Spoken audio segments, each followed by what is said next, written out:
ya dandanannya, gaya bergaulnya, ya.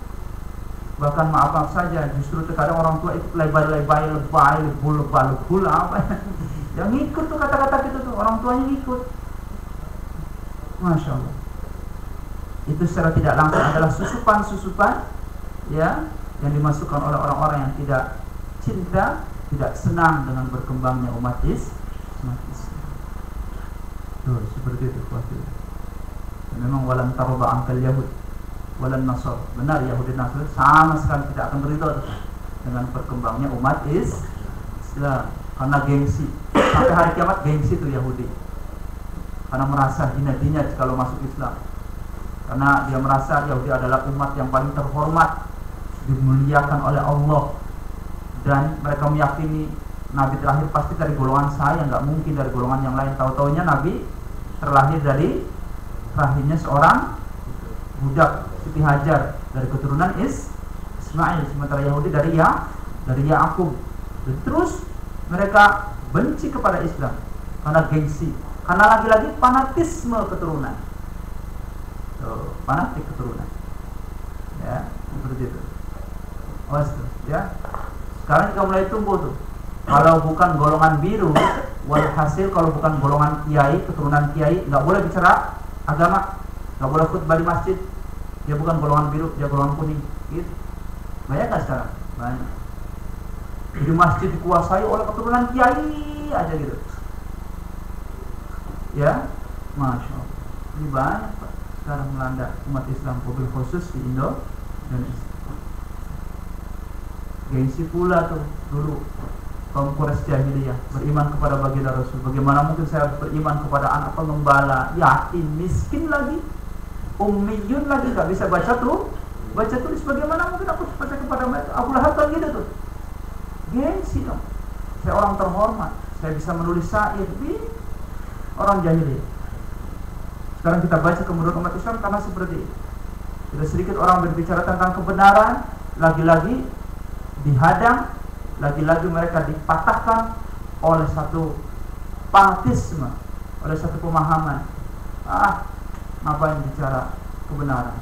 Tetap aja bicara kebenaran, malah melarat aja. Banyak sekarang seperti itu. Lagi-lagi dipatahkan oleh apa? Oleh materi. Bicara agama apa? Dia bukan dari keturunan kiai, lagi-lagi dipatahkan oleh fanatisme keturunan. Dia mah bukan dari golongan kita, lagi-lagi dipatahkan oleh fanatisme golongan dan kelompok. Terus jadi pantas umat Islam tidak berdiri dengan satu daulah, satu khilaf. Untuk itu kita doakan mudah-mudahan di Syria, di Syam. Syria ini Syam Pak. Nanti kata Nabi, di zaman akan berdiri satu daulah Islam, dan akan muncul daulah Islam dari mana tuh? Dari Syam, dari Syria. Sekarang sedang bergejolak, ya, dan sekarang semakin dikebor-keborkan untuk muktamar khilafah Islam. Mudah-mudahan rezim-rezim Yahudi yang antek-antek dari Syiah itu cepat dikalahkan oleh golongan-golongan Islam. Ya, insyaallah, amin. Mudah-mudahan itu sedikit pengetahuan biar kita mulai sedikit ya. Alhamdulillah walaupun tertidur. Insyaallah. Bisa dilanjut apa stop? Nanya dulu boleh. Sekarang rame katanya itu Wahabi. Itu kalau di Indonesia itu yang mana? Ya. Wahabi ini ada dua Pak. Wahabi ada dua. Ada Wahabi memang dijuluki sama Wahabi, ya, dijuluki sama orang Wahabi, gitu ya. Ada Wahabi memang terlahir dari Muhammad bin Abdul Wahab al-Khalaf.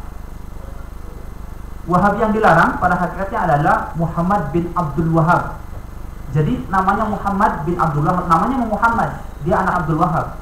Abdul Wahabnya ini mah orang saleh Pak, orang ahli sunnah wal jamaah, orang yang berpegang teguh kepada sunnah. Yang melenceng siapa? Si Muhammadnya ini. Ya, ketika dia belajar ilmu agama, kemudian dia pergi ke Iran. Belajarlah kepada salah satu tokoh yang ngaku-ngaku orang pintar dalam agama Islam, taunya dia adalah orang yang zindik. Apa itu zindik? Dia orang Islam akan tetapi orientasinya orientasi Yahudi. dia terlahir dari golongan Yahudi, namanya Mr. Himmler, Muhammad bin Himmler. Jadi Himmler inilah yang merubah pola pikirnya Muhammad bin Abdul Wahab. Pertama apa yang disusupi? Muhammad bin Abdul Wahab ini diberikan satu pengajaran bahwa kamu harus mencintai 100% kecintaan kepada keluarga baginda Rasul, kepada keluarga Ahlul Bait. Pokoknya orang yang bukan keluarga Ahlul Bait ditangkis semua, fatwanya ditolak semua, gitu. Pertama gitu tuh Muhammad bin Himmler itu. Kemudian juga mengajarkan orang pokoknya harus sudah cinta kepada baginda Rasul, harus mencintai sunnahnya. Pokoknya orang yang tidak cinta kepada sunnah Rasul, awalnya mau seperti itu, Pak. Awalnya seperti itu. Tapi lama kelamaan dihasut sama Yahudi, ya, terus belajar Yahudi, ya. Walhasil udahlah, Rasulullah itu kan manusia banyak kekurangan, ya. Jadi perihal poligami, ya sudah, sebenarnya itu adalah nafsu syahwatnya. Terus diputar balikan kebenaran-kebenaran tersebut, ya. Dari Muhammad bin Abdul Wahab inilah nanti terlahir Wahabi yang dilarang oleh umat Islam. Karena ketika dia merantau ke Saudi Arabia, ke Jazirah Arab, bertemulah dengan salah satu tokoh kepala suku namanya Ibnu Saud, As-Saud. Saud ini adalah kepala suku, ya. Akhirnya sampaikan pendapatnya bahwa Islam seyogianya seperti ini, ya, bahwa sesungguhnya orang di luar kita itu kafir, gitu. Akhirnya dikafir-kafirkan tuh semuanya tuh, gitu. Ajarannya terus diputar balikan, ya, bahwasanya poligami itu sebenarnya tidak boleh karena poligami itu hakikatnya adalah Rasulullah apa dan pokoknya seperti itu. Diputar balikan ajaran-ajaran Islam banyak di situ. Nah, akhirnya Muhammad Saud agak sedikit tertarik tuh. Akhirnya, oke, pokoknya kalau kamu mengikuti ajaran saya, insya Allah akan kami angkat menjadi pemimpin ketika itu. Terus seperti itu. Padahal Muhammad bin Abdul Wahab sendiri sempat diusir oleh ayahnya, oleh paman-pamannya yang saleh itu. Tuh. Karena ajarannya terlalu banyak melenceng, memperbolehkan kawin mut'ah. Kalau Syiah kan kawin mut'ah kan? Padahal ya sudah dihapus oleh baginda Rasulullah SAW perihal kawin mut'ah. Jadi banyak sekali pelencengan-pelencengan perihal agama. Mengkafirkan orang, kawin mut'ah diperbolehkan, poligami tidak diperbolehkan, dan lain sebagainya. Ya, berkembang, ya, akhirnya mereka timbul dalam pemahamannya, kalau bukan golongannya maka darah dan hartanya itu halal untuk dirampas, jiwanya halal untuk dibunuh. Tuh, semenjak itulah paham Wahabi yang sesat itu, ya, berkembang pesat. Itu Wahabi yang sesat. Jadi kalau Muhammad bin Abdul Wahab Al-Khalaf yang sahih adalah benar-benar dia kembali kepada sunnah, kembali kepada kitabullah, kembali dan mencontoh kepada asarus sahabat, kehidupan para sahabat Nabi. Ya, jadi yang dilarang Wahabi adalah Wahabi yang sering mengkafirkan orang. Man qala li akhi, dalam Sahih Bukhari, kalau makanya tidak salah, dari Ibnu Umar hadisnya.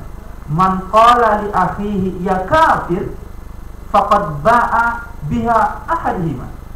Nah, ini hadisnya nih. Jelas. Man qala, siapa orang yang berkata kepada saudaranya, li akhihil muslim, ya kafir, wahai kafir, faqad ba'a, maka di antara kedua orang tersebut sudah terkena kafir di antaranya.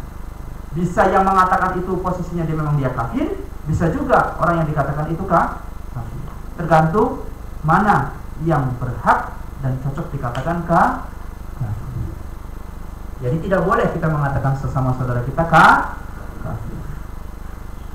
Maaf, sampai saya pernah membaca dalam satu situs sharean di Facebook itu mengatakan bahwa ya Aswaja ini adalah Yahudinya umat ini. Kalaupun tidak, jangan bilang seperti itu. Ya, Yahudinya umat ini, astagfirullah. Itu kan? Kalaupun tidak suka, semestinya kita menasihati dengan lemah lembut. Ini loh yang tidak boleh, ini loh ajaran di luar Islam, ini loh ajaran yang di dalam Islam, gitu. Jangan kemudian kita cepat memponis. Itu ya Pak ya. Kalau Abdul Wahab yang asli, kalau di Indonesia sendiri saya sementara ini belum bisa menilai golongan mana yang sesat, golongan mana yang sahih. Ya, kalaupun ada majelis tafsir, saya juga belum pernah mendalami secara jauh. Ada radio Seroja dan lain sebagainya, saya tidak bisa memponis. karena saya belum belajar secara jauh, belum sempat mendalami pemahaman mereka. Yang jelas, selama tidak keluar dari koridor sunnah baginda Rasul, tidak keluar daripada kitabullah, kita katakan masih dalam dia umat Islam. Tapi kalau sudah keluar daripada syahadahnya yang disyahadahkan oleh baginda Rasul, kayak Ahmadiyah dan lain sebagainya, maka sudah dikategorikan sebagai orang-orang yang keluar dari Islam. Katakan apa yang kalian syahadahkan, asyhadu an la ilaha illallah wa asyhadu anna muhammadar rasulullah, gitu ya. Terus apalagi yang menjadi gitu? Mesti kita bertanya dulu. Jadi kita jangan cepat memponis ya. Memang sekarang banyak timbul ya yang beralasan bahwa ini adalah pemurnian Islam, pemurnian ajaran, tapi semuanya adalah wallahu a'lam, karena semuanya adalah proses untuk menjadi hamba-hamba Allah yang baik, proses untuk beribadah yang lebih baik ya.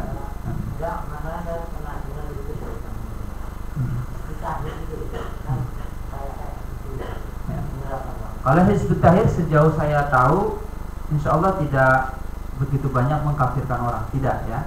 Justru yang mengkafirkan orang ini adalah negara Islam Indonesia atau M11, lebih banyak mengkafirkan orang. Itu jelas-jelas saya pikir kaum radikal yang tidak sesuai dengan sunnah ya. Kalau Hizbut Tahrir lebih banyak cenderung kepada mengikuti sunnah, kemudian kajian-kajian daulah saja ya. Kalau kemudian ada orang tersinggung atau tersungging, kemungkinan karena pemahamannya yang salah ketika itu mungkin. Kalau mungkin juga disebabkan orang yang merasa tersinggung tersebut masih ada kaitan dengan fanatik buta. Mungkin saja fanatik buta perihal kegolongannya gitu ya.